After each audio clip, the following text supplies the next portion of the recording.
Il est 19 heures, mesdames, messieurs, bonsoir, bienvenue dans votre journal.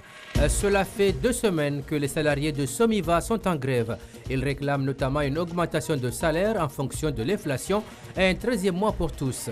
Une nouvelle réunion a eu lieu ce samedi à la direction de l'économie, de l'emploi, du travail et de solidarité, mais la rencontre n'a pas permis de débloquer la situation. On n'a toujours pas réussi à trouver un compromis qui satisfasse tout le monde. Donc on est toujours en discussion et on va se réunir lundi à 14h.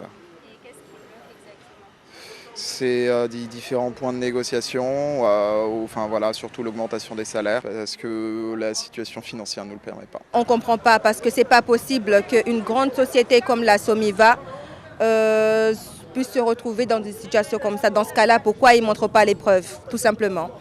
Dès qu'il nous montrera les preuves, dans ce cas-là, on mettra ça à table et on finira ce mouvement. Lundi, on prévoit une nouvelle marche et j'invite à toute la population de se joindre à nous.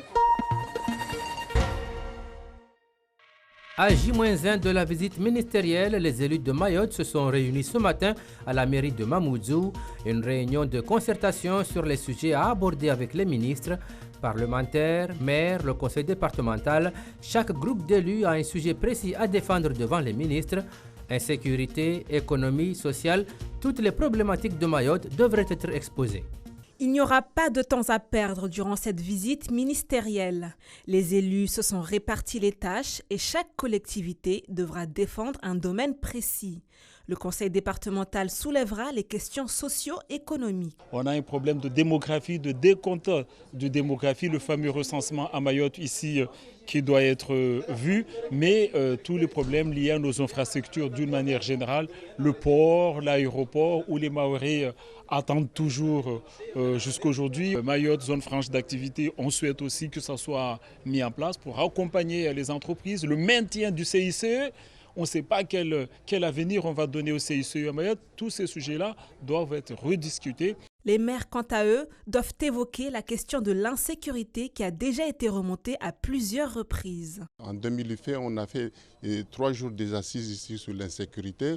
On a remis un dossier complet à M. Darmanin lors de son passage l'année dernière. On a remis aussi, même à l'Élysée et aux Outre-mer. Donc aujourd'hui, les Mahorais sont inquiets. Et ce n'est pas parce qu'on n'a pas écrit, on n'a pas remonté les renseignements. Mais les problématiques liées à l'insécurité sur l'île ne sont pas prises en compte par le gouvernement, selon le président de l'association des maires. Alors cette fois-ci, les élus attendent des réponses rapides et adaptées à Mayotte. C'est au ministre, en concertation, en commun avec les élus de Mayotte, de donner des solutions. Nous en avons réclamé depuis des années. Ce n'est pas la première fois que nous intervenons pour solliciter des avancées sur ces sujets. Jusqu'à présent, ça ne marche pas et c'est au ministre de l'Intérieur de nous donner des solutions. Le ministre de l'Intérieur et des Outre-mer arrive ce 21 août jusqu'au 23 août. Il sera accompagné du ministre délégué des Outre-mer ainsi que la secrétaire d'État chargée de l'enfance.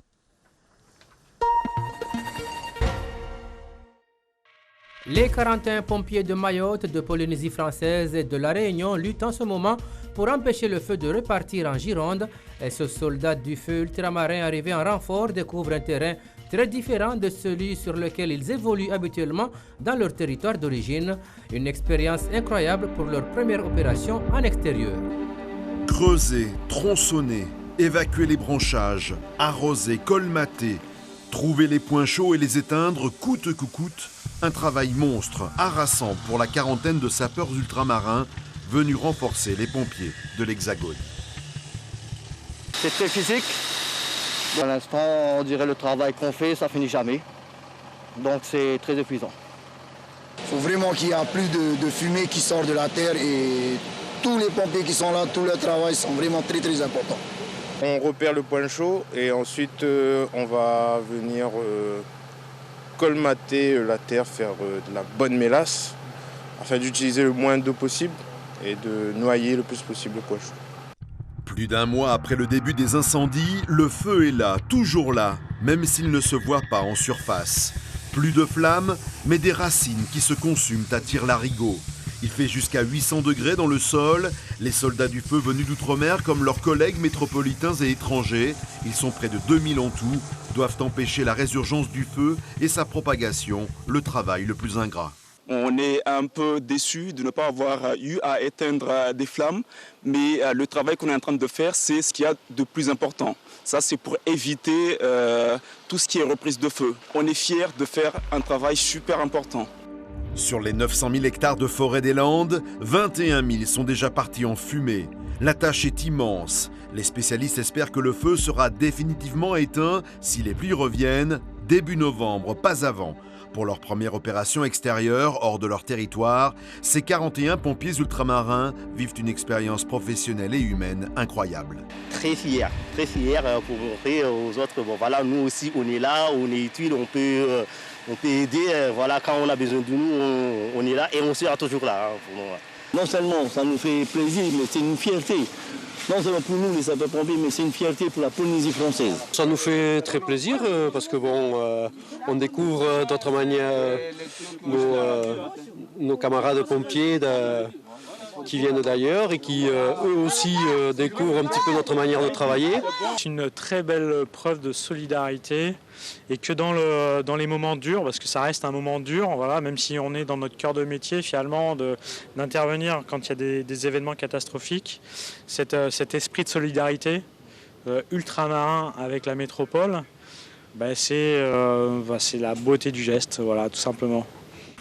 Pas de contact pour l'heure avec la population locale, pas le temps, mais les pompiers ultramarins peuvent voir ci ou là fleurir les merci sur les devantures des maisons. De quoi leur donner encore plus de baume au cœur après des journées épuisantes, heureusement ponctuées par la convivialité des repas chaleureux, même sous la pluie, et une intendance au top.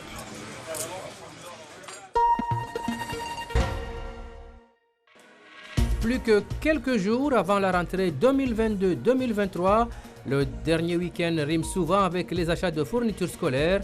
Alors les rayons des magasins ont-ils été pris d'assaut ce samedi? Réponse dans cet hypermarché de Majicavo avec Ilona Youssoufa et Jaïdi Maurita. Affluence modérée cet après-midi dans cet hypermarché à Majicavo. Les paniers se remplissent de fournitures scolaires. Nouveaux stylos, nouveaux cahiers pour bien travailler à l'école. Amphina est mère de 4 enfants scolarisés.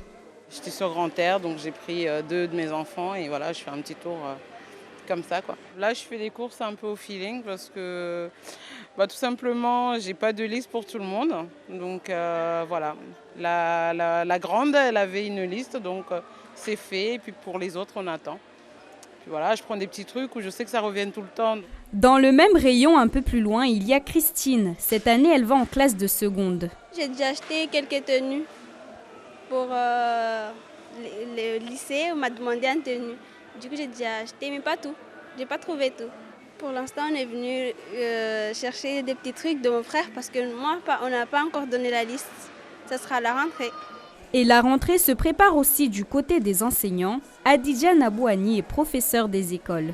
Là, c'est pour moi aujourd'hui. Je regarde, je cherche un agenda et un organisateur pour moi. Et puis je dis que ce sera la rentrée pour mon fils. Il est en première. Donc c'est après qu'il va me donner la liste de ses fournitures. Comme Adidja Nabouani, beaucoup de parents attendent d'être armés de la fameuse liste des fournitures scolaires. L'hypermarché enregistre une meilleure affluence par rapport à l'année dernière, mais le grand rush est attendu après la rentrée scolaire, c'est-à-dire d'ici la fin de la semaine prochaine. Fin de cette édition, merci de l'avoir suivi. Excellente soirée à tous sur Mayotte, la première.